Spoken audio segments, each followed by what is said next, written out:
महेंद्रगढ़ के गांव पालड़ी में किसान गजराज यादव प्राकृतिक खेती कर लाखों रुपए का मुनाफा कमा रहा है। प्राकृतिक खेती करने के लिए किसानों को जागरूक भी कर रहा है। किसान गजराज यादव किसानों को जागरूक करने के अलावा अलग अलग सब्जी और खेती करके लोगों को जागरूक कर रहा है।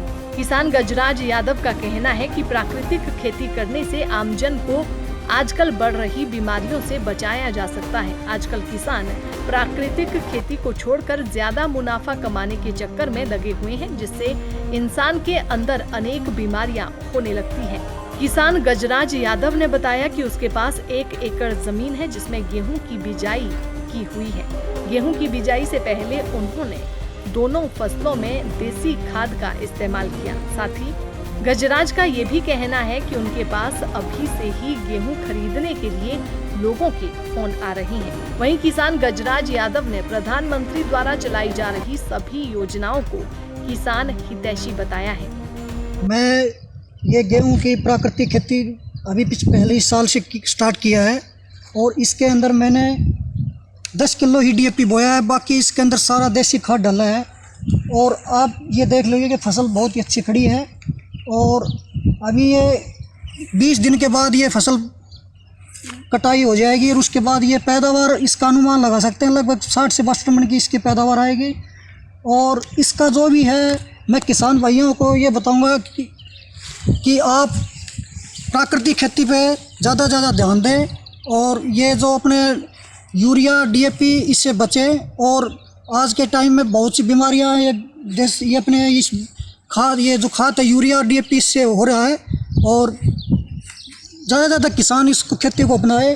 धन्यवाद। इसके अंदर आप कौन सा गेहूं का जो बीज इस्तेमाल किया है वो कहाँ से लिया है? ये जी मेरे को कृषि विज्ञान के अंदर महेंद्रगढ़ से मेरे को बीज मिला था और मैंने ये बीज लगा रखा है। इस बीज से मैं बहुत संतुष्ट हूँ।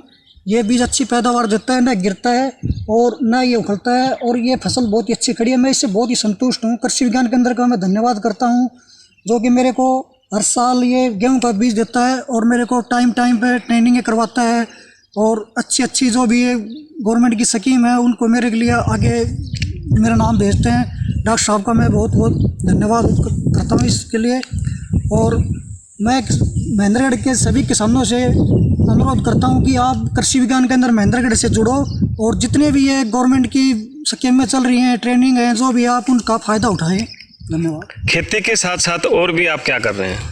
खेती के साथ साथ मेरा पशुपालन का काम है। मैं डेयरी कर रखी है। मैंने सन 2013 में मैंने डेयरी की थी, एक भैंस स्टार्ट किया था। आज उसके बीच के अंदर मेरे पास 30 पशु हो गए थे और मैंने नस्ल पे मुर्रा नस्ल पे मैंने काम किया है। हरियाणा गवर्नमेंट से बेस्ट किसान का मेरे पास अवार्ड है मुर्रा का। 2 से 3 पशु मेरे स्टेट लेवल पे इनाम जीत चुके हैं, डिस्ट्रिक्ट लेवल पे जीत चुके हैं। प्राइवेट और भी जितनी भी प्रदर्शनियाँ आई हैं उनमें मेरे पशुओं ने इनाम जीता है। दूध प्रतियोगिता में हमने सन 98 से जुड़े हुए हैं। इससे लगातार हम दूध प्रतियोगिता में पैसे उठा रहे हैं, इस गवर्नमेंट का स्कीम का फ़ायदा उठा रहे हैं।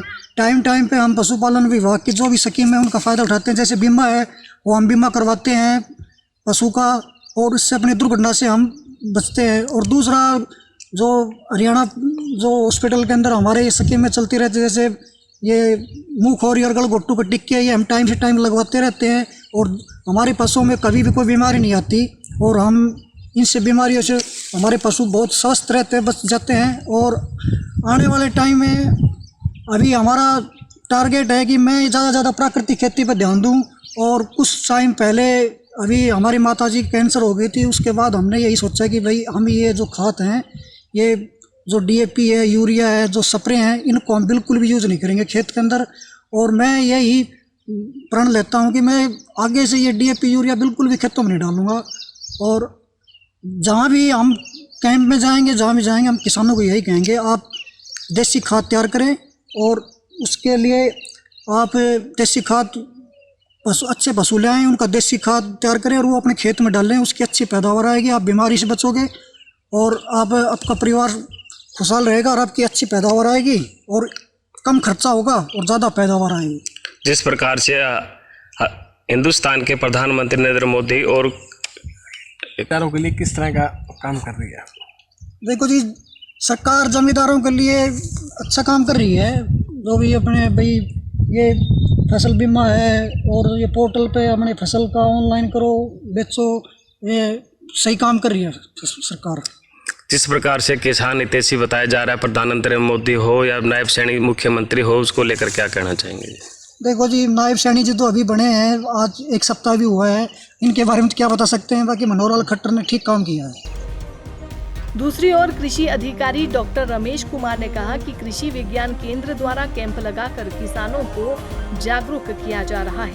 उन्होंने बताया कि महेंद्रगढ़ के गांव पालड़ी में गजराज यादव मसीहा बनकर प्राकृतिक खेती के साथ साथ पशुपालन कर लोगों को जागरूक कर रहे हैं। गजराज अपने महेंद्रगढ़ जिले का एक अग्रणी किसान है और दूसरे किसानों के लिए भी एक प्रेरणा का स्रोत है। बहुत पहले से ये पशुपालन का काम कर रहे थे, लेकिन पशुपालन केवल अपने परिवार तक ही मतलब सीमित रख रखा था। बाद में उन्होंने देखा कि इस तरह से अगर करते रहे तो ज़्यादा आमदनी नहीं होगी, लेकिन बाद में उन्होंने पशुपालन को एक व्यवसाय के रूप में लिया और डेयरी पालन का काम करने लगे। और डेयरी पालन में पशुओं का ज़्यादातर भैंस रखते हैं, और भैंस मुर्रा नस्ल की भैंस है। पालड़ी पनिहार गांव का तो वैसे ही मुर्रा नस्ल के प्रोत्साहन के लिए, उसके प्रमोशन के लिए बहुत बड़ा नाम है। गजराज भी उन किसानों में से एक है और डेयरी पालन से वो बहुत अच्छा पैसा कमा रहे हैं। बाद में जो ज़मीन तो इनके पास बहुत कम है, लेकिन फसल उत्पादन का काम करते रहे हैं हमेशा। अच्छी फसल उत्पादन का काम, पैदावार काफ़ी लेते रहे हैं।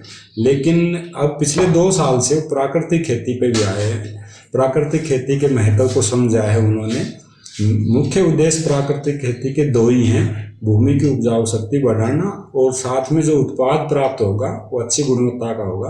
तो वो दोनों ही मकसद में कामयाब हुए हैं। भूमि की उपजाऊ शक्ति भी उनके ज़मीन की अच्छी हुई है खेतों की, और साथ में जो उत्पाद ले रहे हैं उसके अच्छे मूल्य वो प्राप्त कर रहे हैं।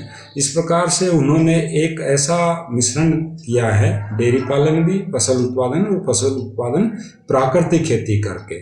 तो दोनों ही तरफ उसको फ़ायदा है। संसाधन का संरक्षण भी कर रहे हैं वो। जो डेयरी पालन से पशुओं से जो गोबर प्राप्त होता है उसका, अब पहले वो जैविक खेती पे भी आ गए थे, लेकिन जैविक खेती जितना गोबर उनके पास उपलब्ध था उससे ज़्यादा काम नहीं चलता था। लेकिन प्राकृतिक खेती में कम गोबर और कम जैसे और जो पदार्थ लगते हैं उनके प्रयोग से ज़्यादा ज़मीन में हम प्राकृतिक खेती कर सकते हैं। तो प्राकृतिक खेती कर रहे हैं, और जिला के इनको देख के और भी किसान और मतलब डेयरी पालन पे भी आए हैं और प्राकृतिक खेती के लिए अग्रसर हुए हैं। और कई संस्थाओं ने, हमारे विश्वविद्यालय ने भी, और हरियाणा जो कृषि एवं किसान कल्याण विभाग है, और अनेक संस्थाओं ने इनको सम्मानित किया है अपने काम के लिए, और दूसरे किसान इनको देख के आगे आए हैं। ये हमारे ज़िला के लिए बहुत अच्छी बात है। गजराज जैसे किसानों को देखकर किसान काम कर रहे हैं। निश्चित तौर पर हमारे ज़िला के किसानों को एक प्रेरणा के स्रोत है उनके लिए, और फ़ायदा होगा सभी के लिए ही, और दूसरों के लिए भी फ़ायदा है। जब प्राकृतिक खेती के उत्पाद मिलेंगे प्रयोग करने के लिए, तो स्वास्थ्य भी लोगों का अच्छा रहेगा और हमारी ज़मीन का भी स्वास्थ्य अच्छा रहेगा। तो इन्होंने इस सोच के साथ ये काम कर रहे हैं, हमेशा बहुत अच्छा काम करते हैं। बल्कि हमारे विश्वविद्यालय में तो हर बार ये जाते हैं, और आकाशवाणी रोहतक से भी इनको बुलाया है, अपना जो काम किया है उसको, उसके प्रचार प्रसार के लिए, प्रसारण के लिए। और आप भी, हम देख रहे हैं कि आपके सहयोग से भी ये आगे बढ़ रहे हैं, और हम तो उनके अच्छे भविष्य की कामना करते हैं हमेशा, और इसी प्रकार से काम करते रहें जिले में।